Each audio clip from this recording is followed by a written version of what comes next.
भारी कीमत चुकने से बचना है तो इनकम टैक्स रेगुलेशन 2023 का पूरा वीडियो देखिए।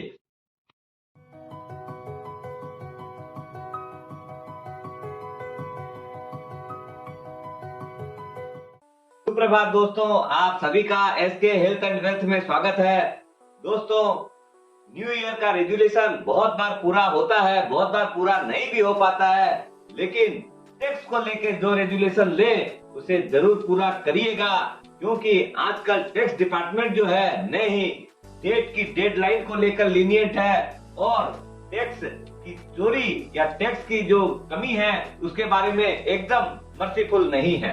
आप दिमाग की शांति और लॉन्ग टर्म सिक्योरिटी चाहते हैं तो टैक्स की कुछ एक जो चीजें अभी से ही तैयारी कर लेनी चाहिए, क्योंकि देखते देखते 2-2.5 महीना बीत जाएंगे और फिर वही अपने लास्ट डेट की भागम भाग में आ जाएंगे और अपने फिर गलतियां कर बैठेंगे और उसका हर्जाना भुगतना पड़ेगा। पॉइंट है, अपने जो भी टैक्स डिडक्शन की छूट मिलती है उसके सारे ऑप्शन अपने को एक्सरसाइज करने चाहिए।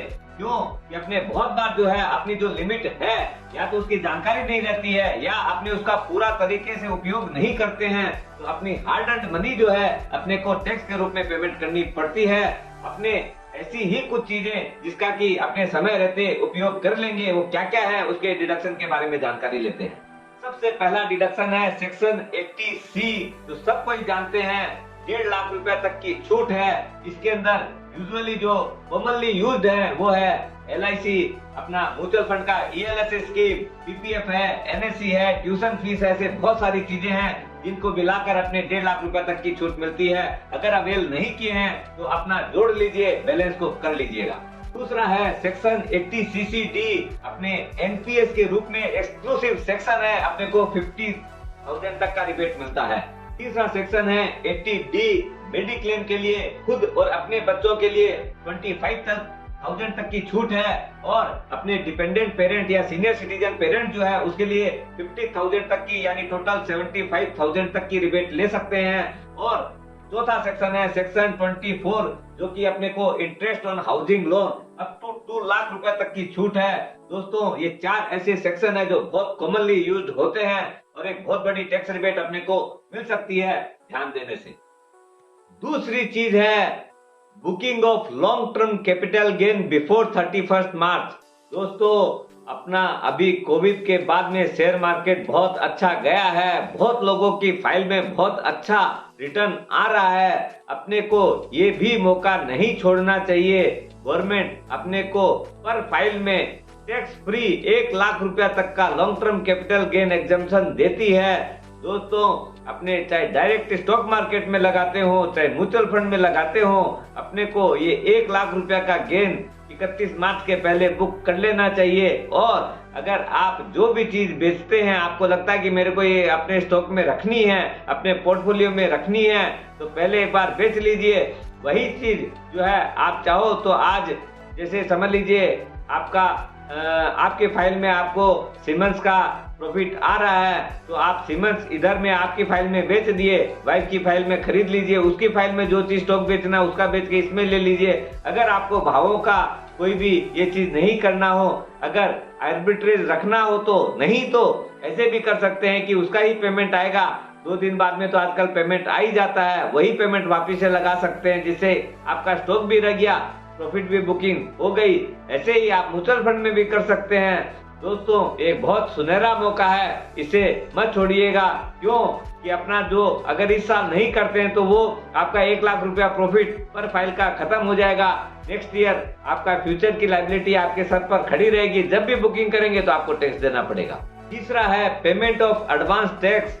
दोस्तों, मार्केट में बहुत बड़ा मिसकंसेप्शन है। लोग देखते हैं कि इंटरेस्ट या डिविडेंड के ऊपर आपका TDS कट गया, अब और उसको मेरे को इनकम में दिखाने की जरूरत नहीं है, क्यों कि मेरा तो ऑलरेडी टैक्स कट चुका है। दोस्तों, ये भूल बिल्कुल मत करिएगा। TDS सिर्फ 10% के हिसाब से कटता है, लेकिन हो सकता है आपका इनकम टैक्स ब्रैकेट 20% भी हो, 30% भी हो, तो आपको वो जितना भी इंटरेस्ट या डिविडेंड है वो सारा आपको जनरल इनकम में, पूरी इनकम में जोड़ना चाहिए। उसके बाद जो टैक्स आएगा वही आपको पेमेंट करना है। तीसरा, एक चीज और बहुत ध्यान देकर देखिएगा, अगर आपका टैक्स आपकी इस गलती की वजह से रह जाता है तो इनकम टैक्स डिपार्टमेंट 1% यानी 12% का इंटरेस्ट पर मंथ के हिसाब से आपको चार्ज करेगा, जो कि बहुत महंगा पड़ता है। चौथी चीज है AIS एनुअल इंफॉर्मेशन स्टेटमेंट। दोस्तों, जब भी इनकम टैक्स रिटर्न की तैयारी करें AIS जरूर डाउनलोड करें और आपने जो भी चीज स्टेटमेंट तैयार किया है उससे मैच जरूर कर लें, क्योंकि आजकल AIS के अंदर सारी डिटेल रहती है। क्या आपके सैलरी आई है, कितना इंटरेस्ट पाया है, क्या डिविडेंड हुआ है, कितना कैपिटल गेन है, इस तरह की सारी चीजें उसके अंदर आपको अवेलेबल रहेगी। ऑल टाइप ऑफ FD का इंटरेस्ट है, एवरीथिंग। फिर उसमें एक्सपेंसेस की भी डिटेल आती है। अगर आप फॉरेन ट्रिप में क्या एक्सचेंज का खर्चा किए हैं, गोल्ड अगर आप 50,000 से ज्यादा कैश में खरीदे हैं, या क्रेडिट कार्ड का पेमेंट अगर 2 लाख रुपया से कैश में किए हैं, तो ये सारी चीज भी डिटेल उसमें आती है। आप जो भी इन्वेस्टमेंट किए हैं, जैसे स्टॉक्स में हो, बॉन्ड में हो, NCD में हो, और भी कोई भी तरह की चीजें म्यूचुअल फंड्स में किए हैं, वो सारी डिटेल उसके अंदर अवेलेबल रहती है। इसलिए उससे भी मैच कर लें, कई बार छूट जाता है कोई ट्रांजेक्शन। अपना जितना भी TDS कटा है इंटरेस्ट के ऊपर, डिविडेंड के ऊपर, वो भी AIS में अवेलेबल है। इसलिए आप सारी तरह की डिटेल उसमें मैच जरूर करें। फॉर्म 26AS एक ऐसा चीज है जिसमें आपका जो भी TDS TCS कटा है उसकी सारी संपूर्ण जानकारी रहती है।